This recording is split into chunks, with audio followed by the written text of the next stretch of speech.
Are you struggling to crate train your new puppy? In today's tutorial, we'll guide you through the crate training process.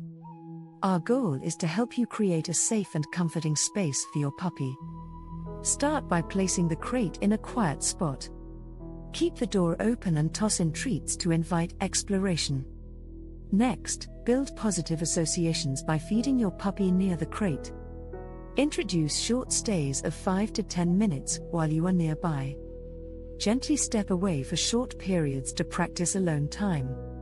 Keep goodbyes calm and avoid emotional farewells. Observe your puppy's behavior in the crate and adjust as needed. Celebrate even small successes in crate training.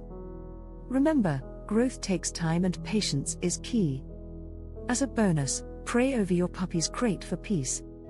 Try whispering scripture during crate time for added comfort. Respond with patience if your puppy struggles to adjust. Crate training fosters trust and joy in your relationship. Apply these tips and watch your puppy thrive.